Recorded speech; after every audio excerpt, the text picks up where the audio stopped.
Vaba karantinasi mezgilida jumani uyda o'qishga bo'lamdi? Savol. Assalomu alaykum ustoz. Xitoy virusi tarqalishidan andish qilib, ko'pincha davlatlar masjidlarda jamoat va juma namozlarini chekladi. Bu ahvolda uydagi oila a'zolari bilan uyda juma o'qishga bo'lamdi yoki juma o'rniga peshin o'qimdiq?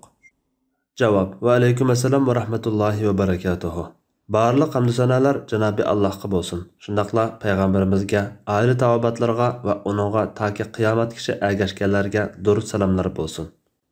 Payg'ambarimiz 1400 yil burunla karantin qoidasini yo'lga qo'ygan va vaba tarqalgan ahvollarda yuqumlanishning oldini olishga buyurgan. Nurg'un davlatlar bu vabodan yuqumlanishning oldini olish uchun chora-tadbirlar qatorida jami masjidlarda jamoat namozlarini chekladi. Natijada jamoat namozlarini uyda o'qish holati shakllandi. Shar'iy jihatdan vabodan tuvan o'rinda turadigan qattiq yomg'ir, patqoq, qattiq bo'ron chapqin yoki qattiq sovuq, qorong'uda yo'lni ko'rolmaslik, og'rib qolish va xiyim xatarga yo'liqish qatorliq qiyinchiliklar sababidan jamoat va juma namozlarini uyda o'qishga ruxsat qilgan ko'rsatmalar bor. Muhammad ibn Sirin rivoyat qiladi-ki, Ibn Abbas radhiyallohu anhuma yomg'ir yoqqan bir kunida muazzinga "Sen ashhadu anna Muhammadar Rasulullohni" deb bo'lib, "Hayya alas salat", ya'ni namozga kelinglar demasdan, "Uyinglarda namoz o'qinglar" deganda jamoat uning bu so'zidan taajjublanganda qilibdi Ibn Abbas. Bu ishni juma farz turuqliq mendanmi afzal kishi, ya'ni Rasululloh qilgan. Men sizlarning loy patqoqlarda mengib jafo tartib qilishinglarni yoqtirmadim dedi. Nafi rivoyat qilib mundaq deydi. Ibn Umar radhiyallohu anhuma bir so'g'uq kechida Zajnan degan joyda azan aytganda namozni turalg'onlarda o'qinglar dedi va bizga Rasululloh sallallohu alayhi vasallamning muazzinni azan aytishga buyurib, azanni aytib bo'lgandan keyin diqqat, safarda, so'g'uq yoki yomg'irli kechalarda namozni turalg'onlarda o'qinglar deganligini so'zlab berdi. Xitoy virusidan yuqumlanish andishasi og'ir bo'lib, virusning unumlik dorisimi tepilmag'achqa masjidlarda jamoat namozi o'qimaslikqa ruxsat bor deyishga bo'ladi. Natijada davlatlarning cheklamasi bo'yicha jami masjidlarda juma o'qilmagan ahvolda jami masjidlarda azan to'lanadi va uyinglarda namoz o'qinglar deb jakarlanadi. Bu ahvolda 5 vaqt namozni uyda o'qishdan boshqa chora yo'q. 5 vaqt namozni har bir uydagi kishilar jamoat bo'lib o'qiydi. Juma kuni azanni anglagandan keyin uyda juma o'qimdiq yoki peshinmi? Garchi burungi davrlardagi vaba tarqalgan sharoitlarda jami masjidlarda juma yoki jamoat namozlari cheklanmagan bo'lsa-mu, bu qatimqi Xitoy virusi olib kelgan andisha qattiq bo'lg'achqa, bu vaqtda hozirgi zamondagi olimlar va fatvo organlari ikki xil qarashda bo'lyotidi. Bir qismi bu ahvolda uyda juma o'qimaydi, peshin o'qiydi deb qaragan. Chunki juma namozi xutba va musulmonlarning uchrashishi va yig'ilishi jihatdan kishilarning bir yerga yig'ilib o'qishi kerak bo'lgan bir namoz. Uyda bir oila kishilari juma o'qsa, bu maqsad ado bo'lmaydi deydi. Va ilgirki salaf solihlarning biror sabab tufayli juma namozi o'qiyolmagan ahvolda o'rniga peshin o'qiganligidek vaqaliklarni, shundaqla uy va turmalarda juma o'qilmaydigan an'anani ko'rsatdi. Musa ibn Muslim mundaq deydi. Men İbrahim at-Taymi, İbrahim Naxai, Zir, Salama ibn Kuhayl qatorliq tabiinlar bilan bo'lgan edim. Zir bilan Taymi ikkalan o kunning juma kuni ekanligini eslatgandan keyin ular shu joyda turibla juma o'rniga 4 rakat peshin o'qidi. Ular balkim hajjajdan yoshirinib qochib turganlar edi. İmam Malik rahimahullohdan bir to'p kishi jumaga ulgurolmagan bo'lsa, jamoat namoz o'qiydigan masjiddan boshqa masjidda 4 rakat peshin o'qisa bo'ladi deb qaramdilar deb so'ralganda, yo'q, jamoat bo'lmay ayrim-ayrim peshin o'qiydi deb javob bergan. Albatta, bu odatdagi ahvollar yoki siyosiy jihatdan yoshirinib yurgan ahvollar yoki jamoat ittifoqiga ta'sir etadi deb qaralgan ahvollardir. Ondaqda hozirgi vaba sababli uylarga so'linib qolishni uninga qiyoslashga bo'ladi. Yana bir qism olimlar hozirgi vaba sababli uylarga so'linib qolishni yuqorqi ahvollarga qiyoslashga bo'lmaydi. Uning ustiga turmadagilarga qarata hukmda olimlar birdek qarashda emas. Hozirgi vaba sharoitida uyga so'linib qolganlar juma kuni juma namozini uydagilar bilan yig'ilib xutba so'zlab 2 rakat o'qiydi deb qaraydi.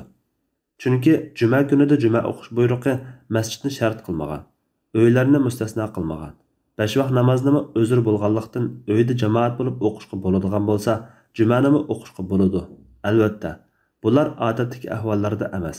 Hozirgidek favqulodda ahvolda vaqtliq uyda o'qib turishni demakchi. Darvaqa, jumaga aloqador ko'p masalalarda qarashlar birdek emas. İmam İbn Hazm turmadagilar yoshirinib yurganlar boshqa jamoatlarga o'xshash xutba so'zlab 2 rakat juma namozi o'qiydi degan. Yana o'zirlik ayoli bilan birga juma o'qisa 2 rakat o'qiydi. Shundaqla ayollar jamoat bo'lib juma o'qisimi shundaq degan.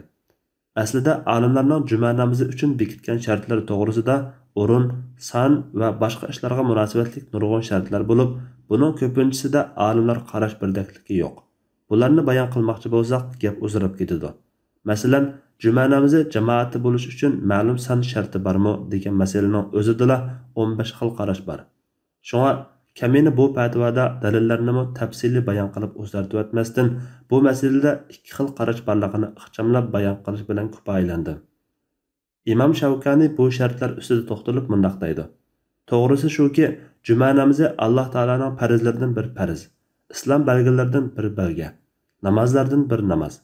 Kimki o namozda boshqa namozlarda shart qilinmagan narsa shart qilindi deydigan pakiti bo'lmasa, so'zi qabul qilinmaydi. Juma namozida xutba alohidaligi bor. Xutba degan Allohning bandalari o'zaro nasihatlashadigan vazdir. Shunga bir joyda 2 kishidan boshqa odam bo'lmasa, biri xutba so'zlab, yana biri quloq solsa, andan qopib juma namozi o'qisa bo'ladi. Olimlarimizning qarashlari yuqorqidek 2 xil bo'lg'achqa, uyda jamoat bo'lib, azni kundan boshqa kundagidek 4 rakat peshin o'qisimi bo'ladi. Buningga ruxsat bor. Juma o'qiy desa, vaba mazgili bo'lg'achqa, jumaga masjidda azan to'langandan keyin oilasidagilarni yig'ib, eng az deganda imom bilan yana 1 yoki 2 kishi bo'lsa, xutba so'zlab 2 rakat juma namozi o'qisimi bo'ladi. Juma o'qish vojib emas deganlik, o'qisa bo'lmaydi deganlik emas. Shunlashqa juma namozi garchi ayollarga va ba'zi kishilarga farz bo'lmasa-mu, ular jumaga qatnashsa farzi ado bo'ladi. Bu vaqtdagi inchki nuqtami dal mushu. Ya'ni o'zirlik bo'lganlik sababli jamoada juma namozi o'qiy olmaganlar jamoat bo'lib juma o'qisa farzi ado bo'lgan bo'ladi. Bu juma o'qisa ado bo'lmaydi deganlik emas. Buningda olimlar birda qarashda.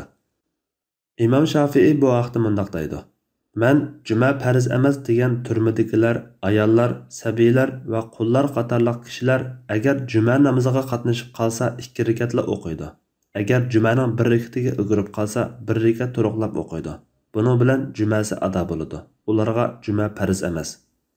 Shunga yig'ib aytsak, vaba sababidan jamoatlarda juma o'qiy olmaganlarning uyda peshin o'qishiga ruxsat bor. Peshinni uyda jamoat o'qig'ini afzal. Agar xutba so'zlaydiganlar bo'lsa, juma o'qiy desa, imomdan boshqa aqalli 1-2 kishi bo'lsa, xutba so'zlab juma o'qisimi bo'ladi. Xutbaga kelsak, xutba bo'lganlik uchun bu namoz asli peshinniki 4 rakatdan 2 rakatga qisqartirilgan. Jumaning xutbasi musulmonlarga haftalik vaz-nasihatdan iborat bo'lib, bexutlarni sagitish, din ahkamlarini, shundaqla shariat ko'rsatmalarini yetkazadigan tashviqot vositasidir. Imom namozdan burun jamoatga oldini, qiblaga orqasini qilib, o'ri turgan holda 2 xutba o'qiydi. 2 xutbaning orasini yenikkina bir o'ltirish bilan ayirib o'tadi.